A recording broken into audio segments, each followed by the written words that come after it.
ధవళవర్ణుడవు రత్నవర్ణుడవు వర్ణన కందని అతి సుందరుడవు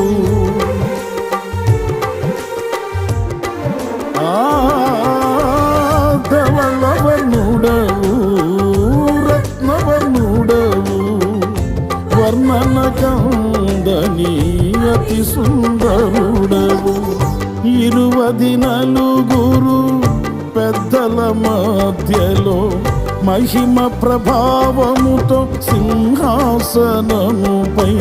ఆసీనుడా యేసయ్యా నా స్తుతి నీకేనయ్యా.